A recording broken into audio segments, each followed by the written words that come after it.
Okay, I think I figured it out.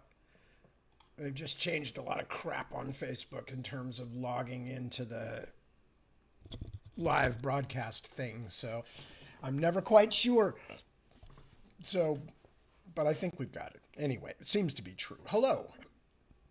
Excuse me, I've got hiccups. Hello. Nice to see you all. I'm Tad. I will be here for the next hour. I will be reading more from Happy Hour in Hell. Let me think, is there anything else that I really need to tell you about that? No, that's pretty much it. If you're tuning in for the first time, welcome. Nice to have you. And I will give a little précis of what's been happening before I start reading. But it will be very short, I promise you. This is tailored more towards the people who've been listening all along, and therefore I could not possibly summarize all the things that have happened to this point in the story. But I will explain what just happened prior to the section we're reading now. Anyway, so hello, it's good to see everybody kind of virtually, kind of, sort of. Not that it's not good to see you, but then I'm not really seeing you. At the moment, I'm looking at myself, which is creepy as hell. But that's okay.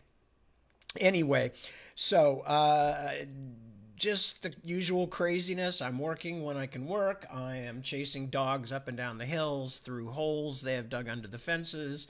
It's madness. It's just unremitting madness almost all the time. But you know that it actually started long before we got the new dog. So Johnny has always been a dog who, when he gets nervous or panicky about things, tries to escape the property. So much to our neighbor's chagrin, well, much to our neighbor's irritation, much to our chagrin. So that's what I've been doing a lot of in the last couple days. Other than that, I mentioned at some length last night that I went to my high school 50th anniversary graduation reunion last week, which is why I wasn't broadcasting or reading or whatever you want to call it. And it was quite interesting. It was really nice to see people. I saw a lot of people that I literally have not seen for 50 years. And so there was, of course, a little bit of something that fortunately I became used to a long time ago, which is that the name tag glancing, and which anybody who's goes to science fiction conventions and is expecting to find people there whose names they know will know what I'm talking about. I've always said you should just put the name tags right in the middle of people's foreheads so you could look at them without having to be obvious about it. You could pretend you're still making eye contact while quickly reading what's on their name tag. Because, let's face it, I didn't have that huge a school, but it was good sized. We had probably 400 people or something in our graduating class. And while I knew a lot of them, I didn't know all of them. So, but I knew the names of almost all of them. So that's why the name tags were handy. As I won't go into great detail about it. It's very strange. As I said, I would much rather have had a chance to talk to people in depth about what life has taught them, what they've done, where they've been, and all that stuff. And I did get to do that with a couple of people, but if you were the thing was set up in such a way that I also wanted to kind of track down as many people as I possibly could. So as a result, I didn't get to have very long conversations. Also, of course, it's distracting because other people are coming up, and you don't want to monopolize anybody's time. You don't want them to go home from the reunion and say, well, I would have liked to have met more of my old friends, but Tad just kept talking. And of course, that was one of the themes of the thing for everybody that I talked to. It's remarkable how many people remember me and remember me talking. It's not a shock. It's not a shock. But even to the extent where there were people telling me like, oh, you said the funniest thing to so and such a teacher, or in such and such a situation. And clearly they had been hanging on to it for years. And a couple times I was like, I never had that teacher. I mean, I didn't say it out loud. I am willing to be an urban legend. That's okay. And there would be nothing ruder than correcting somebody in their funny anecdote they were telling that was supposedly about me, but probably wasn't. This is what happens. I guess this is why, people who are actually famous wind up getting all kinds of stories attached to them. Frank Zappa supposedly bit the head off of something. And, all these stories that get transferred from person to person, because of course it all started with the Ozzy Osbourne bat story, which I don't think happened either, but I can't remember. Or happened in some quite different form. And meanwhile, bless Ozzy and travel well, Mr. Osbourne. And so anyway, it was very interesting, and it was remarkable how many people had anecdotes to tell me about times I'd been myself, basically, loud, sometimes funny, I hope, but just definitely somebody that people knew never shut up, and it's true. It's true. Again, I said this last night, but I used to be much more into performing for people, and not in the sense. I mean, yes, I did it, played in bands, did theater, all that stuff too. But I mean more in like social situations. I was kind of constantly. I was always really uncomfortable with situations where people were not having a good time or were kind of quiet and nervous or whatever. So in teenage parties or whatever, I would very often kind of pull things onto myself, just because I was more comfortable with amusing people than I was with people being quiet and nervous and not talking. And as I got older, I realized that I wasn't actually enjoying that all that much. That wasn't like my most fun thing to do. It was something I was doing more out of, I don't know what you'd call it. You can make up your own diagnosis, codependence or just neurosis, depending if you're still pushing that Freudian thing. But whatever it was, that was very much me at that age. And that's probably what most people remembered me for, was being kind of on all the time and being quippy and silly and doing funny voices and et cetera, et cetera. I was Robin Williams before we knew about Robin Williams. And I was actually Robert Williams, but nobody called me Robert, as I've explained before. I was always Tad, and as far as I know. Robert is strictly my legal name. But anyway, so that was an interesting experience, and it was lovely seeing a lot of people that I genuinely liked when I was in high school and really, would have loved to have been in closer touch with, but it just doesn't work that way in the world. People go off to college. I stayed mostly in the Bay Area. I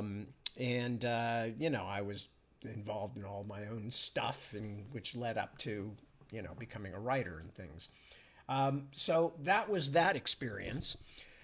By and large, very good. I enjoyed it. I went with my two closest male friends, who we have been chums since high school. Actually, one of them I've been chums with since junior high school. So it was generally a very good time. It was weird, of course, because everybody has gotten old, which, in your mind's eye, people that you haven't seen since high school, intellectually, that they don't look the same anymore. I mean, for one thing, I had hair. But when you're actually looking at people and seeing them and sort of seeing these vague resemblances and going, could that be so-and-so? Wow, okay. Realizing that you yourself must look just as unusual to people and just as not what they remember from back in the day. It's an interesting experience, and it kind of reminds you, like, oh my God, this is an entire group of people. We were all roughly the same age, and we are all still the same age, roughly. And of course, we're the ones who are alive. There are a few who did not make it to the graduation. So in that sense, obviously, we're the lucky ones. So it's not a complaint that we've all gotten old, because the alternative is really much worse. But it is interesting. And I had an interesting time. And as I said, my only complaint was I would have liked to have been in a situation where I would really have had time to talk to a lot of people in depth, just to hear and ask them questions about their experiences and what they had learned in life, and where things had surprised them, and where things had turned out differently than they expected, or just the way they'd expected, or whatever the case. Anyway, so before I start reading, let me check in and see who has popped in to say hello. And I see top of the list there. Of course, the list moves. But Emily, hello, Emily. Good to see you. Christy, hello. Good evening. Good to see you. Kelly, hello there. Good evening to you. Nice to have you with us. Medardo, un placer verte, señor. Claudia, hello, Claudia. Good to have you with us. Mr. Craig Baum, hi, Mark. Good to see you too. It's a real pleasure to be seeing you regularly. So Good to see you, bud. Tracy, hi. How are you? Tim Speckens checking in and well, comfortable and well hydrated. Well, I'm not necessarily well hydrated because I'm drinking diet soft drinks, but it's close enough. Close enough for government work. There's Susan Shamblin. Hello, Susan. Good to see you. Mark points out that my shirt looks like a Kanagawa woodcut. It is supposed to. In fact, it's hard to see. But if you look let me put myself back on the. If you look carefully, these red things are all octopuses, and it's very much a Japanese knockoff. I'm not a knockoff because it's meant to look like a Japanese thing. It's not meant to fool anybody that it's an authentic anything. But my wife likes to give me colorful shirts, and this is certainly a place where I can wear them, so I do. And so yes, it does have that Kanagawa woodcut look, along with not just waves, but lots of red octopuses. And octopuses are among my favorite critters. So who else? Joanna. Hello, Joanna McCallum. Good to have you. Chris Van Dahl. Pleasure to see you, sir. Lauren. That's right. Well, you were Lori back in the day. Lori went to high school with me, so she was at that. So good to see you, Lori. A pleasure, and nice to have you with us. I guess you're Lauren now full-time now, so I'll have to get used to that. But it's they're both nice names. Felina, good to see you. Kristen, hello. Nice to have you. Felina says, I was too shy in school to talk to anyone except teachers. When I did university in my late 30s, different story. I got told by a younger kid that I had an opinion about everything. LOL. Yeah, I know how that is. My most common thing that I heard when I was younger was, we know you know, Tad, put your hand down, let someone else answer for a change, because I was an insufferable answerer of everything. Yes, War of 1812, like that. Okay, who else? Did I get everybody? Lisa Hagley, that's a new name. Hello, Lisa. Nice to have you with us. A real pleasure. Anyway, so this is where we are. We are about to start reading. I will warn you, I've got another sex scene, which I'm not super comfortable with reading on the air for a number of reasons, not least of which includes YouTube and its weird rules. Which is where all these are going to show up, especially now that Facebook will not allow anything to stay up longer than a month. So now all the old ones, which Chris Fab has so kindly and dutifully put up online on YouTube under Chris Fab for Mr. Tad, I believe it is the name of the, whatever you call it, I've forgotten now, but the place where they all have aggregated. I've forgotten the particular YouTube term, the channel. That's the name of the channel, Chris Fab for Mr. Tad. And so they're all there going back to COVID and when we started doing this thing in 2020 or whenever it was. So there's I believe the technical term is a metric butt ton of Tad readings, including 99% of my short stories and the first volumes of many of my book series, 4-book trilogies, etc., etc. So if you have any urge whatsoever to hear me read things and a little soupçon of masochism to put up with me and my babbling at the beginning of each broadcast, Chris has put them up on YouTube, and you can find them.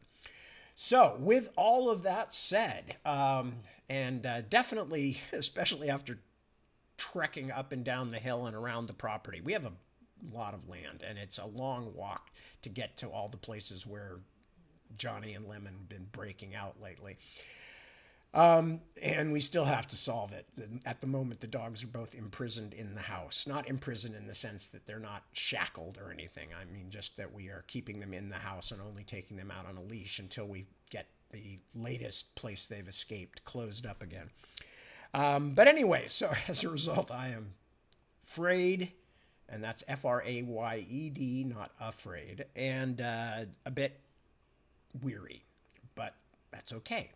And fortunately, this does not require a great deal of strength, certainly not as much as climbing through the blackberry brambles, which I had to do the other day to bring Johnny back in when he had escaped and fell down the hill in a pair of kung fu slipper type shoes and no socks, and both of my shoes came off. Oh my God, it was horrible. Yeah, because I was trying to bring Johnny back in. Just a quick story, and then I'll start reading. I was trying to bring Johnny back in, and of course, as I have mentioned, though anybody new won't know this, but everybody else knows about this by now. We've introduced a new dog named Lemon into the household. She's a sweetie. All she wants to do is follow John, our older dog, around. John does not like this. Now, they've gotten to the point where they don't ever aggress toward each other, which was what we were worried about. But until we get this whole Johnny trying to escape from Lemon thing solved, we're going to have to continue fetching him back when he escapes, because he finds places to escape. He goes under fences. He does whatever he has to do. So anyway, the other day I realized he had gotten out. He was outside of our property, but we're surrounded also by trees, and it's pretty wild. It's a pretty wild area where we are, and we like it that way. But it's hell when you have to actually get off of the parts of the property that have been maintained for people to be on and into the parts of the property that nobody goes on except occasionally escaping dogs. So I went up the hillside. I saw Johnny. I got him to come back to me.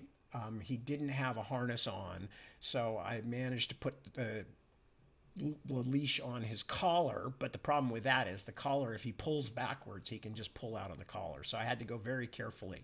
So I'm going down the hill, and then Johnny suddenly pulls me to one side. I tip over. I fall over. I'm trying to prevent myself, I mean, don't get me wrong. I mean, I'm not completely moribund yet. I can actually, get around, move, run, jump, do things that I need to do. But in this particular case, there was nothing I could do. Johnny had cut across in front of me. The leash was around my leg, and I tumbled down into a blackberry bush, and then hoping that I could find a better place to land, I just kind of kept rolling a bit, and finally realized that I was in the middle of another blackberry bramble with no shoes on. And of course, no gloves or anything like that. And the only way I could lift myself up or get myself out, was to put my hands down first on the blackberry. Some of you may not live with blackberry. If you don't know what blackberry's like, I will just say sharp, very sharp, stickery, nasty. Anyway, so that first I had to put my hands down, then I had to put my bare feet down on the blackberry. I still have, this was like a week and a half ago, I still have all these scabs and scrapes and all this stuff all over my legs and feet, and to an extent my hands, although they're starting to go away now. And all of this while Johnny is trying to pull out of his collar, and I'm wallowing in the blackberry. Anyway, it was great fun. I say that sarcastically, of course. It was not great fun. Anyway, okay, so that's the kind of stuff that I've been doing for most of the last several weeks. Really, since we got back from England. But enough. Time to read. So let us go to the book.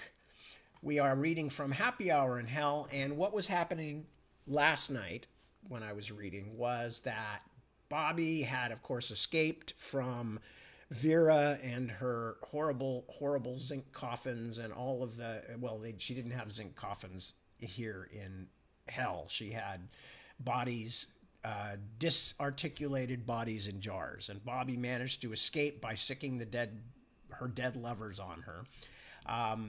Finally got out, in part because of Smiler, the very weird undead serial killer, who tried to grab Bobby to find out where the feather was, and wound up getting in a fight with Vera's assistant instead, and that was when Bobby was able to escape.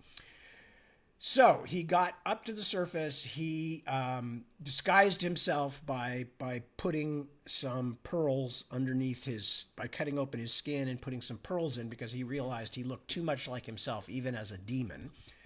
And now he has gone, after a complicated scam that he pulled to find out where Kaz was going to be, his beloved. He has gone to the Circus of Commodus, where they're having the games, and people are, doing horrible things, and the denizens of hell are watching them and enjoying the hell out of it, so to speak. And he has spotted her, and she has gotten up from I'll just go back a little bit. Yeah, so here I'm going to show she's sitting with Eligor down in the front of this gigantic, like, Roman Colosseum, except much bigger. And Bobby is watching her from a distance. So that's what we're doing. And they're meanwhile down on the floor of the Colosseum. The games are still going on, including a race where all the entrants are forced to work their way through various obstacles like ferocious animals and really mean demons and things like that. So, continuing with Happy Hour in Hell. Two of the race's leaders were now tearing each other's faces off with their bare fingers, something that had the folks in the enclosure whooping and calling for more firewater. But I couldn't look away from Kaz. She leaned slightly toward her captor and said something. He gave her a quick, contemptuous look, then nodded at someone. Two big gray-skinned fellows got up to escort her. I recognized them. Oh, yes, I most certainly did. It was my old pals Candy and Cinnamon, her former bodyguards, but now just her guards, I felt pretty sure. I watched that beautiful, somber face go past me, only yards away, her bearing slow and dignified, the two guards so close that they were nearly pinning her elbows. She climbed up the stairs toward the top of the amphitheater, and for long moments I couldn't understand what she was doing.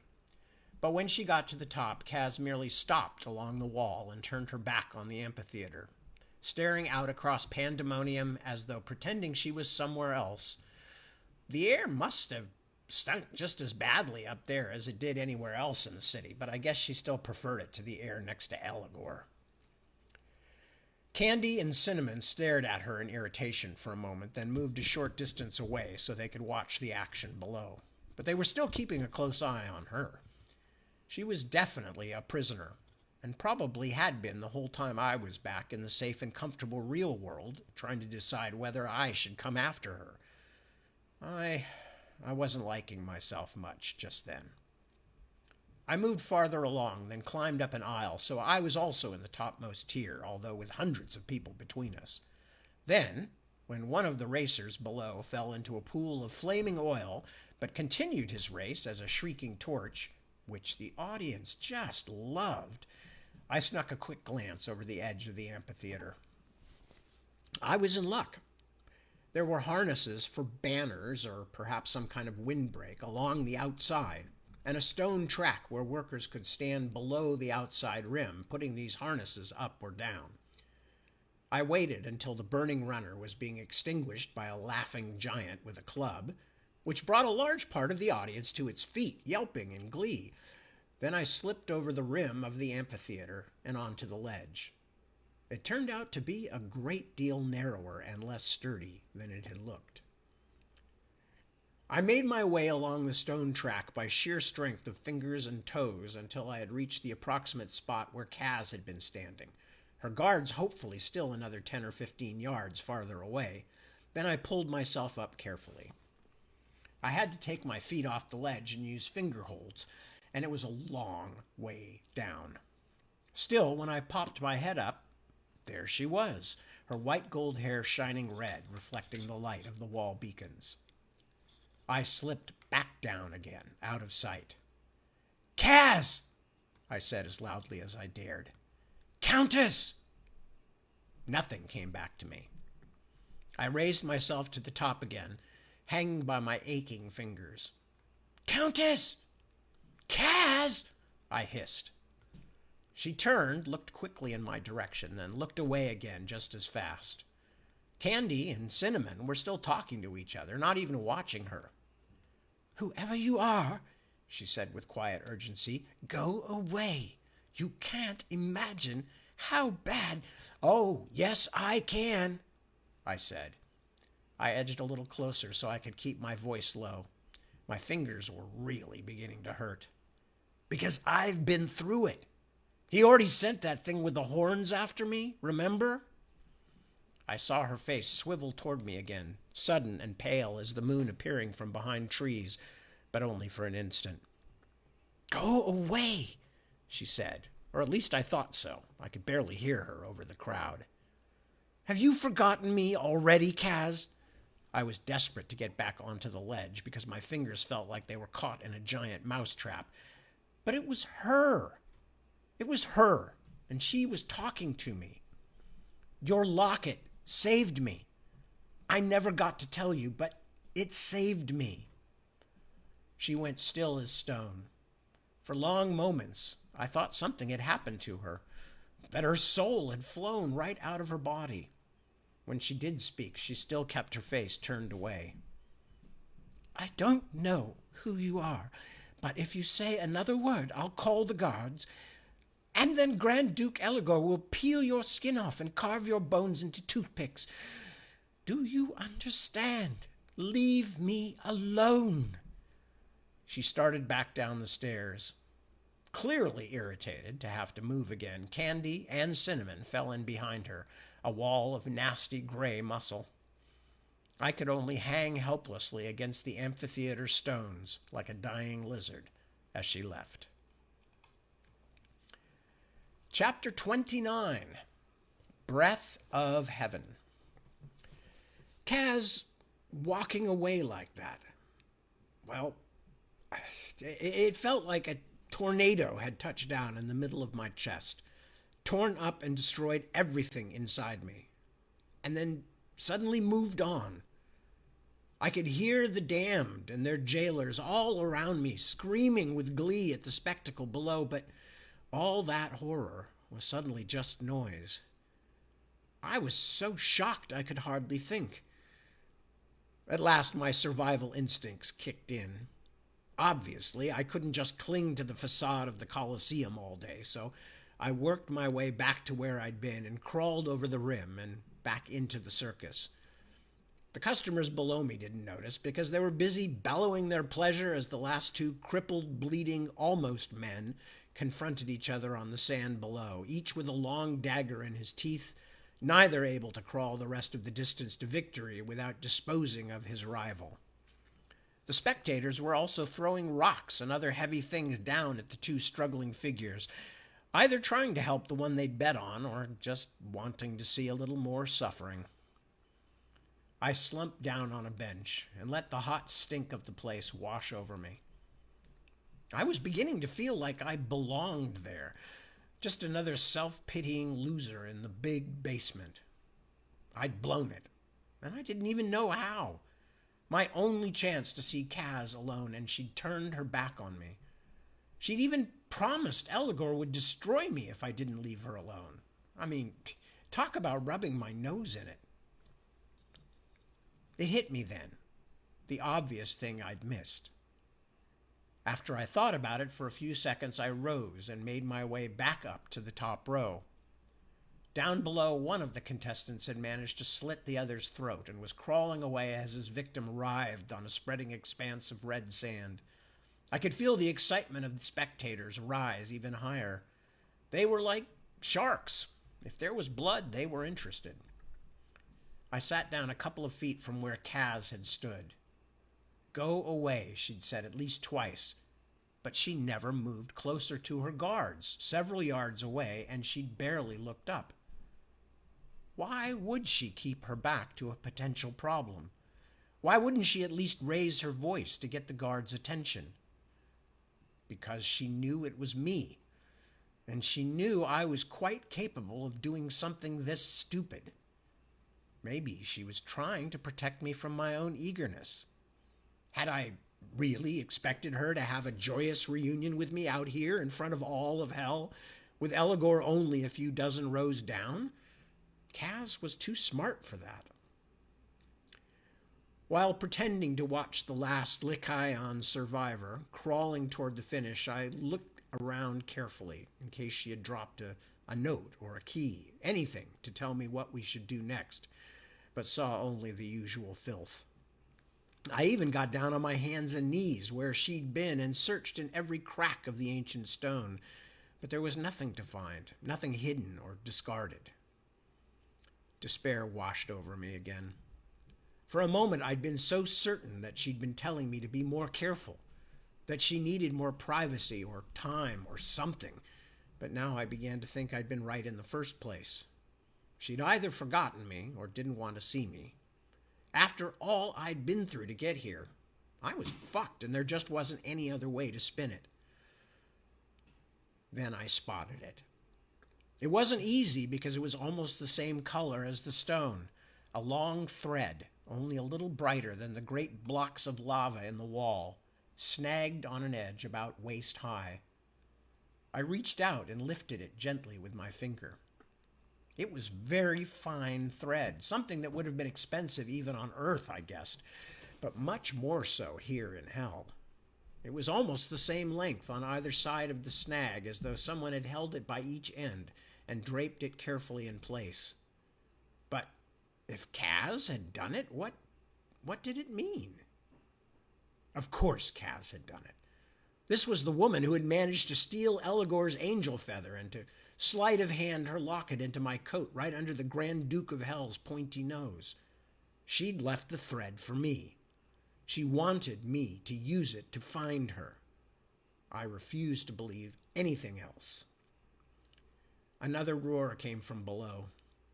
The seemingly defeated contestant with the slashed throat had caught his rival from behind, sunk his teeth into the poor bastard's leg, and ripped out his hamstring.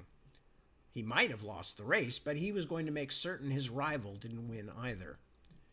The spectators, like most hell dwellers, were big fans of fucking up the other guy's chances. They responded with cheers of approval as the two bloody bodies wriggled more and more slowly before coming to a halt at last, only a few yards from the finish. A squadron of large murderers' sect demons, with no shit pitchforks, was marching toward them, and I doubted either of the contestants was being retired to stud. I didn't bother to watch the very end.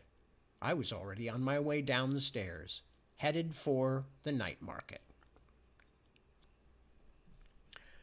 Saad, the fence, lifted the cracked lens he wore on a cord around his neck and squinted an eye. He held the thread up to get as much light on it as possible and examined it from several different angles, his pink spider legs tilting it up and down. Then he dropped it back into my hand. "One handful," he said. "Take it or leave it." "I don't want to sell it. I want to know what it is. Where it's from." Saad licked his cracked lips with a tongue like a black garter snake. "I know. Cost you one handful to find out." He gave me a harshly amused look. "You don't think I tell you for free, do you? Ha! I don't shit on someone for free."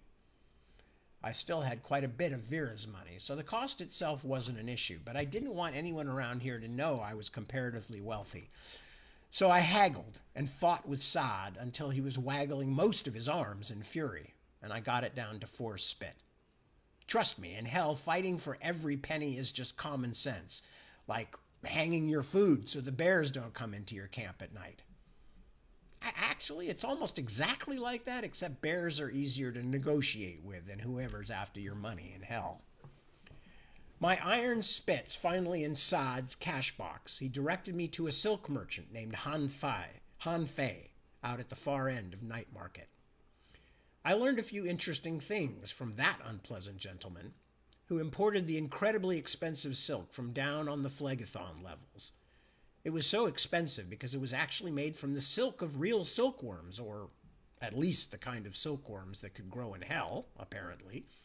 I found out later that what they called silkworms in hell was very much the same as what they called slaves, prisoners, and the usual suspects. The shiny threads were derived somehow from the torture of prisoners who had apparently been reborn in hell as something that could be farmed for thread to keep the most wealthy of the hell lords beautifully clothed. I watched Han Fei eat a 9-course meal as he lectured me about infernal silk and the infernal economy. By the time he finished his dessert of honeyed eyes, I was exhausted. Most of the night was gone, and although I now had a list of a half dozen or more places that traded in these most expensive fabrics, I knew it was too late to start working through them. I trudged back to the inn by the lagoon, to my small but still sweaty and uncomfortable bed, and did my best to sleep. I guess it was irony, but for once I didn't dream of Kaz at all. Within an hour of setting out the next day, Soon after the first beacon had been lit, I eliminated half the places Han Fei had mentioned. They were all huge establishments, warehouses really, dealing not just in silk but in exotic skins and all manner of other objects which would eventually wind up clothing the leading lights of hell. It was pretty clear that if Kaz had wanted to send me to one of these warehouses, she hadn't given me enough information to take the next step. Like most places in hell, the cloth merchants kept their records in their heads, and nobody was going to tell a stranger all the places they sold their fabrics, not even for a bribe. I had a little more luck in one of the smaller shops where a bedraggled old woman thing with a face like a bunch of parsnips stapled together and fingers like dead twigs told me my sample was the real thing, the dye being something that nobody used anymore except for Chateau Mashcoul, one of the most exclusive clothing stores in Pandemonium. She told me this for free, which made me suspicious, but she also took a look at my clothes and declared I'd never be allowed in looking like such a gross peasant, which made me feel a little better. If someone isn't saying something unpleasant to you in hell, you should be checking to see if they've stuck a knife in your back. I asked her to recommend a few things for me that might make a visit to Mashcoul more successful. The prospect of extorting some money from me brightened her up considerably, and she spent the good part of an hour rigging me an outfit that wouldn't have drawn attention in a community theater production of The Pirates of Penzance. She assured me that I looked like a leader of pandemoniac fashion, and as I examined my reflection in the polished sheet of metal, I could almost agree. Yet another reason for me to get out of hell as quickly as possible. I knew better than just to walk up to a place like Chateau Mashcoul. In hell, going anywhere on your own little hooves is like announcing that you're poor as dirt and eligible to be eaten by anything higher up the food chain. So I hired a cab, a sort of huffing steam crab on huge spiked wheels, and had it drop me off on the corner of Torquemada Street and Ranavalona Avenue in the Tumbrel district, a wealthy neighborhood where the mistresses and catamites of powerful demons did their shopping. I could believe that, since most of the demons and damned I saw there were either ridiculously beautiful in some very extreme ways or deformed in some specifically sexual manner. As I watched hell's beautiful people go past in ones, twos, and threes, I suddenly wondered whether Kaz's oh-so-attractive appearance wasn't her own choice, but rather something Eligor had insisted on. Certainly there was a fad among some of hell's highest to look very human. I'd seen it in Vera's crowd, and I was seeing it even more clearly here, as Pandemonium's best and brightest window shopped and held little tete-a-tetes at the equivalent of chic little restaurants. I say equivalent because, believe me, even a starving beggar on earth wouldn't want to eat the swill they served in those places.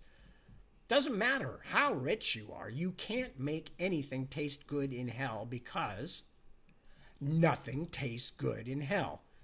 It's that simple. It may look like fine wine and nouvelle cuisine, but it tastes like vinegar and ashes. The only things that didn't actively taste foul were the ever-present asphodel flowers, the food of the dead, and they were as bland as poi. Chateau Mashcoul looked no different from the outside than the small, expensive shops on either side of it, a jeweler's and some kind of gentleman's clothiers that seemed to specialize in sharp and pointy outfits that would have made any activity more intimate than waving across a room painful or actively dangerous. The ancient mud brick buildings were decorated with awnings, window boxes, and swags of lights. Electric, of course, because in Pandemonium, electricity was a sign of wealth. I'm pretty sure generating it involved some kind of hideous torture. The door of the shop was locked. I rapped on it, and a moment later it swung open. But there was no one on the other side. Fabric was everywhere inside the shop, hanging in huge sheets like 1,000 overlapping tapestries, and rolled in bolts in the wall alcoves, an almost claustrophobic array of different kinds of cloth. Headless dressmakers' dummies, at least that's what I hoped they were, stood all around me, but I didn't see any customers, dressmakers, or sales demons. Is anyone here? I walked deeper into the store, my hand straying toward the pocket where I kept my night market knife.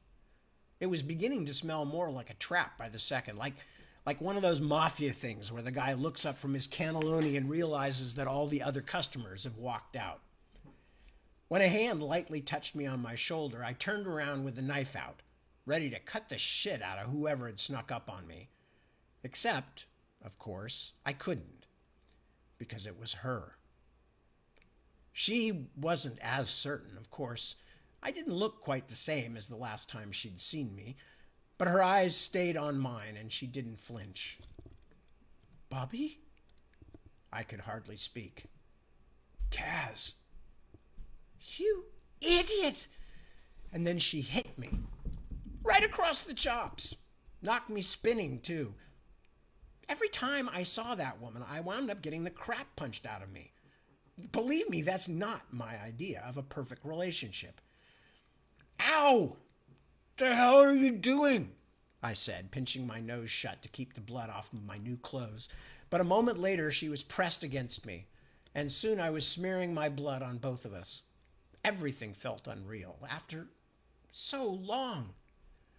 Why are you always hitting me? I murmured, my lips pressed so hard against hers that it probably sounded like pig Latin. You shouldn't have come. You shouldn't. She pulled her face back. Tears had started down her cheeks and frozen solid, little sparkling bits of white like irregular sequins. You'll get yourself killed, Bobby. You can't do anything for me. So go home before he catches you.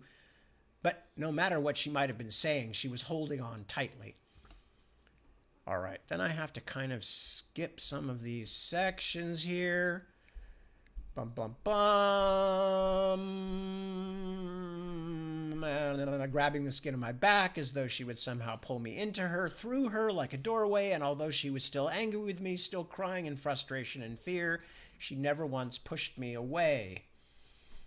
Her hunger was as great as mine. As for me, seeing my strange gray demon hands on her white skin suddenly made me feel as though I was staining her somehow, as though my foreign body was some kind of violation, an unfaithfulness, but Kaz didn't seem to care. After a few heartbeats, I didn't either. This was the body my soul was wearing, after all, and my soul didn't care about anything except Casimira, Countess of Cold Hands. This was my real body now, and after the moment of strangeness had passed, it had never felt more that way.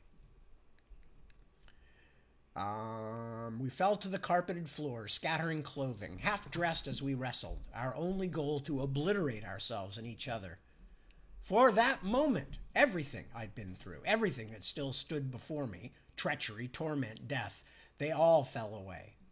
I didn't even stop to consider that making love in one of hell's most famous boutiques wasn't exactly discreet, because at that moment, nothing existed but the two of us, separated for so long, but never truly apart, still burning for each other. It doesn't make sense in hell or on earth, but if you've been there, you know. We were making a cathedral of sweat and skin and stifled cries in the worst place that ever was, and nobody was in it but us. All right, so I'm going to skip past, as I said. It's all there, anybody who wants to read it. Skipping down, skipping down, skipping down, bum, bum, bum, bum. I didn't say, okay, then she rolled off me and lay like a dead thing. I didn't say anything. I couldn't. I could barely breathe, but what air I could draw in smelled like Kaz. She might be a woman who had been damned since before Columbus sailed, but she was the woman I had crossed hell to find. To me, it was the true breath of heaven. At last, her own panting slowed, calmed. She reached out a hand, nudged my arm with it. For a moment, I didn't know what to do. Then I realized she wanted me to hold it. We lay there, both of us still breathing very hard, hand in hand in a pile of hell's finest couture. Well, she said at last, we're really fucked this time, Dollar. I hope you're happy. Strangely, yes, I said. Of course, we would both suffer terribly when we were caught. Dying would be the luckiest possible outcome, but neither of us were that lucky. Yes, I am. Chapter 30, A Different Universe. She got up. I hated that. I hated anything that wasn't the two of us lying close and connected, preferably forever. Don't. I reached out a hand, barely touched the back of her cold thigh as she moved past me. Stay with me. I need to get out to some of the stores and look like I'm spending money. Since I'm supposed to be shopping today and I'm due back soon. And I need to let Poitou have his shop back. He only let me borrow it as a favor. She smiled, but it wasn't a nice one. He thinks he's doing it for Eligor, of course. The Grand Duke's name was like a bucket full of cold water. I sat up. Don't go back. That's why I'm here, to take you away. Let go of me, Bobby. This was an incredibly stupid thing for me to do. You'll just make things worse. Worse? How could they be worse, Kaz? We're in hell.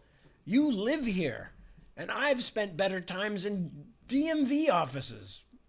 Not counting what just happened, of course. She shook her head and kept gathering up her clothes. Enough. My keepers are going to be after me in any moment. Keepers? You mean your former bodyguards, Crunchy and Yum Yum? I can take 'em. I can take 'em both. Candy and Cinnamon? No, you can't. Not here. Not in that body. She was moving faster now, spinning out of my orbit, probably forever. They tear your arms off like pulling the wings off a fly. She nodded toward my partially regenerated hand. And it looks like you're already having a hard time hanging on to body parts. I stood up. Don't, Kaz. As long as I've known you, you've been telling me, no, don't do it. Leave me alone. I don't love you. But I'm not buying it.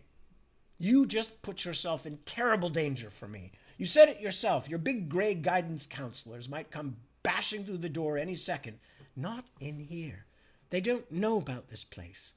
I've borrowed it before. It doesn't matter.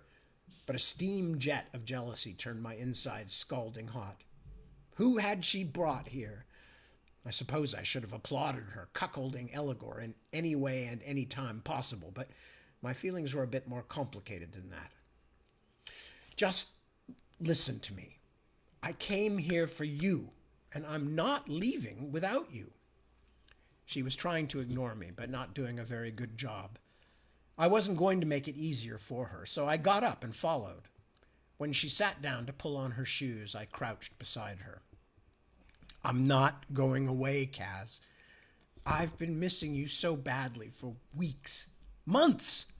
Can't sleep, can't do anything but think about you. I'm not leaving without you. Months? Her laugh was harsh, startled. Do you know how long it's been down here? More like years. Don't tell me about missing someone. I was an idiot to let myself care, and now I'm paying for it. Just go away, Bobby. Let me heal. Years? Had it really been so long for her? I can't, Kaz. I'm sorry. I shouldn't have let myself care either, but I did. And now I can't stop. She stared at me for a long, quiet moment, eyes narrowed so that her irises were only blood-red stripes. You're a fool. I am a fool. It's going to end badly, she said at last. What doesn't? Tears suddenly welled in her eyes and spilled over. They slowed as they ran down, freezing on her cold cheek. I reached out and touched one, watched it flutter to the floor, a lost snowflake in hell. Where? Where what? But she wasn't pulling away now. She held her bag and her wrap in front of her chest as if they were all she had left to protect herself. Where do I see you again? When? The sight of the pale, vulnerable skin on her neck made me so hot for her that I began to drag my own clothes back on in self-defense. I didn't want her to get caught, no matter how powerful my need for her. I also wasn't ready to take her away yet. I still had a few things to prepare, and I hadn't expected to find her so quickly. She was so beautiful. I kept getting distracted from my clothes. I crawled toward her and ran my hands up the insides of her legs, lifting her skirt as I went, rolling it back until it lay in an untidy pile across her belly. I bit her gently on the flesh of her thigh, just above the femoral artery. She was cold and hot, both at the same time. She pushed my head in irritation as if I were an overly familiar dog, but she didn't push very hard. I nibbled further up her leg until I could barely hear her because her thighs were pressing against my ears. "Stop it! You're like a teenage boy!" She made a little moaning noise of indecision, then finally shoved me away more firmly. When she could manage it, she stood and shook down her skirt. "Tonight, at Last Lantern, Dispater Square in front of the old temple. I'll send someone for you." "Temple?" "Just look. You'll know it when you see it." She let me kiss her, sinking right into me for a moment so that I almost thought she'd fainted. I think it was the first time I'd felt her without any of her armor, although it didn't last long. I could sense her toughening up again in my arms. "I have to go," she said, pulling away. "You love me, don't you?" I care about you. I don't love anything." She shook her head. "That's not my word." "It's mine. It's the same thing." "It's an entirely different universe, Bobby," she said. "Lock the door when you go." Then she hurried out. It took everything I had not to follow. Instead, I waited a decent length of time, tidied things up a little, and made my way out of Chateau Machecoul to the crowded streets. They looked different now, but it was hard to put my finger on why. More familiar, perhaps? The Halloween parade of hideous shapes and faces was never quite as bad in the expensive parts of the Red City, but it was still horrifying. If you had dropped an ordinary human being into the midst of what I was seeing, they would have made a pants-wetting conversion on the spot to the most puritanical religious sect they could find. But to me, still floating on the high of having been with Kaz, it looked endurable. It looked ordinary. I really was beginning to get used to the place. It was worse than when I quit smoking. Just knowing I was going to see Kaz again in a short time made waiting for that time to pass the most painful, frustrating thing imaginable. It wasn't just that I was going to see her and be with her. It also meant I could finally take her away. But it had to happen soon. After all, I had other problems besides Kaz. I didn't have any idea how long I had been in hell by Earth reckoning, and there hadn't been much I could do about it anyway. But if I was away too long, I was going to have serious trouble with my job. But I was almost done. Now that I'd found her, all I had to do was steal her from one of the biggest, meanest bastards in the universe, and then sneak her out of hell. It was impossible, I knew. But just being near her again had reminded me that I really had no choice. According to Lame's implanted memories, to escape, I would have to get us both back to the place I'd come in, the Neronian Bridge, below Pandemonium on the outskirts of one of the deep Abaddon layers. But whether it was entirely rational or not, I no longer wanted to go anywhere near the lifters. It wasn't just that my experiences had been so horrible, although that was very much in the picture, but because they were so easy to police with only one outlet at each level. I was pretty sure it was no accident that hell had been set up like some kind of ideal fascist state. But if I didn't use the lifters, I needed to make some other arrangements, and that's why I headed to the shipyards down by the Stygian docks. Some of the biggest ships there had smokestacks, and some of the most modern-looking, most expensive vessels looked like they might have even more sophisticated forms of locomotion hidden beneath their dark gleaming decks. But even here in the great harbor of the Red City, most ships had masts, and it looked like an endless thicket of black trees, the swells swaying the trunks of these tree ships like a strong breeze.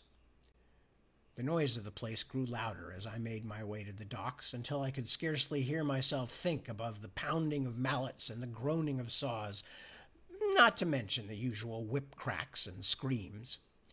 Demons and damned in harness swarmed the hulls of the sailing ships or scuttled like crabs over the rough metal of the armored steamers, scraping away the worst of hell's noxious marine life from the previous voyage, blood-red barnacles as big as traffic cones, and disc-shaped creatures that humped away from the sailors who were trying to catch them, like manta rays skimming the bottom of a muddy river.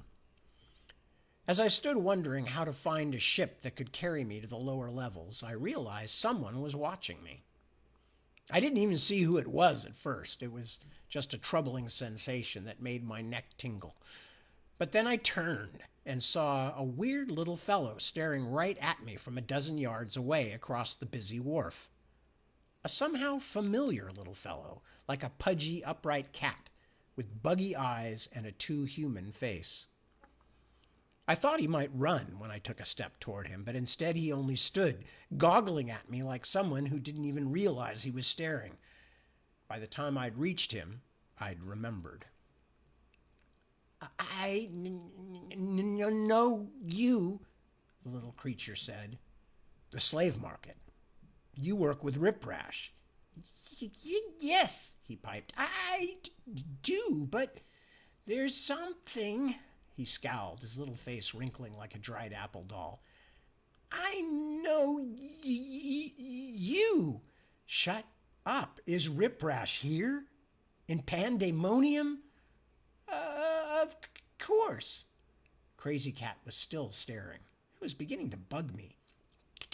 Crake and Doc. I was stunned. Good luck, for once. Can you lead me to him? He shook his head, the faraway look replaced by a sudden fear. Can't. Already late. He wants his supper fetched. He backed away from me then, turned, and tottered off at speed, like a raccoon forced to run on its hind legs. Crick and Doc, he called back over his shoulder. Crake and Dock was one of the farthest down the main pier. I hurried past all manner of disturbing cargoes being unloaded from an equally strange assortment of ships, from great flat-drafted swamp wanderers to deep-hulled slavers. I saw more than a few slender trading sloops from the distant lower levels, too, but most of the craft had the look of Chinese junks, built more for reliability than speed. When I remembered some of the hideous things I had seen coiling in the depths of Cocytus during my journey with Rip Rash, I completely sympathized. The nagging bitch lay at anchor, her hull shiny with black pitch, her sails furled but ready. Grim as she was, I was so thrilled to see her again that I almost ran up the gangplank. But I had been in hell long enough to know better. I couldn't even guess what eyes might be on me in hell's greatest harbor, so I took my time, mounting to the deck with the weary slouch of someone with nothing to look forward to but more slavery. I was challenged by some of the sailors hauling supplies on board, but before I had any serious problems with them, Rip Rash appeared at the top of the aft stairs, the huge wound in his skull glinting in the lantern light. "Snake staff?" he rumbled. I held my finger to my lips. "Pseudolus." And that's where we're going to stop, because it is already after 8 o'clock, or at least it is just 8 o'clock. So, with all of that said, let me close this up. With all of that said, we are moving into, there's still lots of fun and horrible stuff still to come, trust me. Lots and lots. But anyway, so I will return next week, barring acts of God or acts of dog. But I think almost certainly I will be here reading at the same times. So, with all of that said, I thank you once again for spending time with me. I enjoy it. I hope you do too. Take good care of yourselves. First step, take care of oneself. Second step, take care of those close to you and most of your intimates and family and loved ones. But never forget to keep an eye out for others too, because there's a lot of people out there who just need a little help or even just a kind word or a smile. So keep that in mind too. With all of that said, I have only one more thing to offer, which is peace and be well. And I will see you very soon, next week, almost certainly. Okay. Ciao, bambini.